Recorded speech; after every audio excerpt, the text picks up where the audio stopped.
الناس كلها دلوقتي عاوزة تعرف هتدفع ضريبة الايفون بتاعها بالسعر القديم قبل ارتفاع اسعار ضريبة الايفون ولا بالسعر الجديد بعد ارتفاع ضريبة الايفون. طبعا الناس كلها عارفة ان ضريبة الايفون ارتفعت من قيمة يومين، فدلوقتي كل واحد بيجي يعمل تشيك على التليفون بتاعه بيلاقي سعر ضريبة بالسعر القديم على سيريال رقم واحد، وتلاقي سعر الجديد على سيريال رقم اتنين، وهو هو نفس التليفون.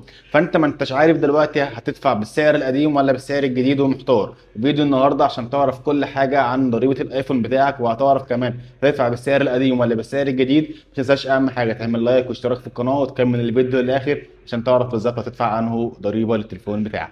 ارتفاع مفاجئ في ضريبة الايفون. النهارده ضريبة الايفون 17 برو ماكس وصلت ل 31500 بدلا من 28000. في الفيديو النهارده هنتكلم ايه هو سبب ارتفاع الضريبة ده، وهل هتدفع الضريبة لأي تليفون النهارده عليه ضريبة سواء راكب فيه الشريحة ولا لأ. كل ده هنعرفه النهارده مع بعض في الفيديو. ولكن قبل ما نبدأ الفيديو مع بعض ما تنساش اهم حاجة نعمل لايك واشتراك في القناة عشان يوصلك كل جديد، دعمك لينا اللي بيخلينا مستمرين. تعالوا مع بعض نبدأ الفيديو. في يوم وليلة صحينا لقينا الضريبة زادت حوالي 3000 جنيه وأكتر. مثال بسيط زي ال 17 برو ماكس كان من 28000 الضريبة بتاعته وكسور، بقت 31000 وكسور. طيب هل الضريبة دي حصلت على كل الأجهزة؟ لا طبعا، الضريبة دي حصلت على الأجهزة الآيفون فقط مش الأجهزة الأندرويد. طب هي ليه على الأجهزة الآيفون مش الأجهزة الأندرويد؟ لأن دلوقتي الأجهزة الأندرويد كلها بتتصنع تصنيع محلي، فبالتالي انت مش هتعرف تستوردها من بره، فهي كده كده معلهاش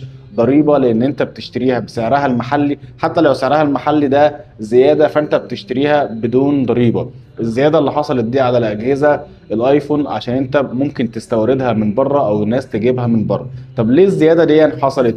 خليك معايا لنهايه الفيديو علشان خاطر تعرف الزياده دي حصلت ليه. متنساش اهم حاجه تعمل لايك واشتراك في القناه. اللي حصل في زيادة الضريبة ده هو تسعير الجهاز بالدولار. يعني انت النهاردة الايفون ده لما الناس كلها بتشتريه من بره مصر فهي بتشتريه بالقيمة بتاعة الدولار او بسعر الدولار. فانت النهاردة سعر الجهاز بالدولار، الدولار لما بيزيد عندك هنا في مصر تسعير التجار بيبقى مختلف من واحد للتاني. هو ده اللي خلى سعر الجهاز زاد، فبالتالي الضريبة او قيمة الضريبة زادت مع سعر الجهاز. هو ده اللي حصل في ارتفاع سعر الضريبة وتغير سعر الضريبة اللي خاص بأجهزة الايفون.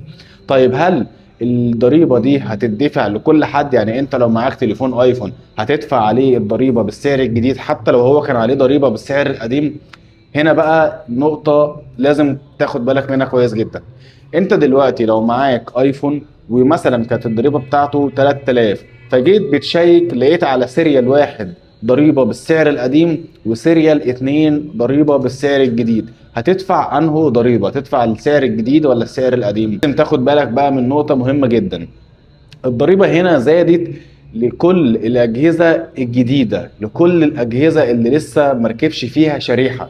إنما أنت لو معاك جهاز وكان راكب فيه شريحة عادي وعليه ضريبة فأنت هتدفع بالسعر القديم. هتقولي طب إزاي لما أنا باجي بعمل تشيك بيظهر لي سعر بسيريال وسعر تاني في سيريال تاني؟ هقول لك لما تيجي تكمل الخطوات وتيجي تدخل الاتنين سيريال هيظهر لك في الاخر الرقم اللي هتدفعه هو السعر القديم مش السعر الجديد. الناس اللي لسه هتشتري تليفون ومركبش فيه شريحة اطلاقا سواء انت شاريه مستعمل او شاريه جديد وعليه ضريبة، مجرد ما تيجي تركب الشريحة هتدفع هنا بقى الضريبة بالسعر الجديد. حتى لو انت جيت شيكت ولقيت على سيريال ضريبة قديمة وسيريال ضريبة جديدة، لازم تبقى عارف اللي انت لما تيجي تكمل خطوات الدفع وتدخل السريالين وتمشي مع الخطوات هتدفع الضريبة اللي هي بالسعر الجديد مش الضريبة اللي هي بالسعر القديم. فهنا النقطتين دول مهمين جدا لان ناس كتير جدا مش عارفاها. يا جماعة انت هتدفع بالسعر القديم لو موبايلك كان راكب فيه شريحة اوريدي وهو عليه ضريبة. هتدفع بالسعر الجديد لو موبايلك ده انت شاريه وما كانش راكب فيه اي شريحة قبل كده، سواء انت شاريه مستعمل. فيه اجهزه مستعمله بيبقى عليها ضريبه جايه من بره وما كانش لسه حد ركب فيها شريحه، انت هتبقى اول واحد بتركب فيها شريحه، فهتدفع بالسعر الجديد. حتى لو انت شيكت ولقيت سيريال بسعر والسيريال بسعر فانت هتدفع بالسعر الجديد. لو انت الموبايل اللي معاك عليه كده كده ضريبه وكنت شغال بيه وهو عليه ضريبه وما كنتش دفعتها، لما هتيجي تدفع حتى لو هتدفع بعد سنه فانت هتدفع بالسعر القديم عادي جدا. طيب اسعار الضريبه اللي زادت من اول الايفون 11 مثلا لحد ال 17 برو ماكس هقولها لكم كده سريعا علشان خاطر الناس كتير جدا عاوزه تعرف الاسعار دلوقتي الضريبه الجديده ايه هي ومش عارفه. ضريبه الايفون 11 وصلت دلوقتي 3350 جنيه. ضريبه الايفون 11 برو ماكس وصلت 5916 جنيه. وضريبة الايفون 12 وصلت 9157 جنيه. اما بالنسبة ال 12 برو ماكس 11225 جنيه.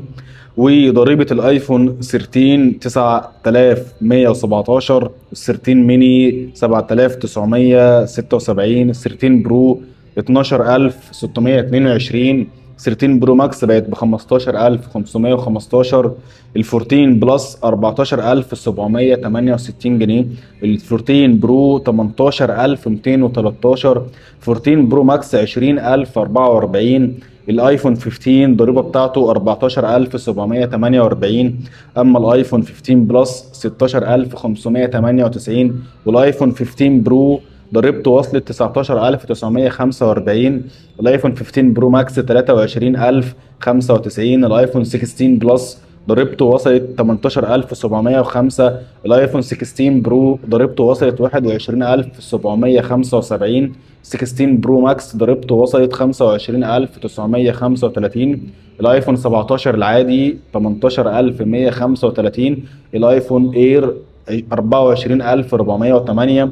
الايفون 17 برو ضريبته وصلت 26303. الايفون 17 برو ماكس ضريبته وصلت 31228.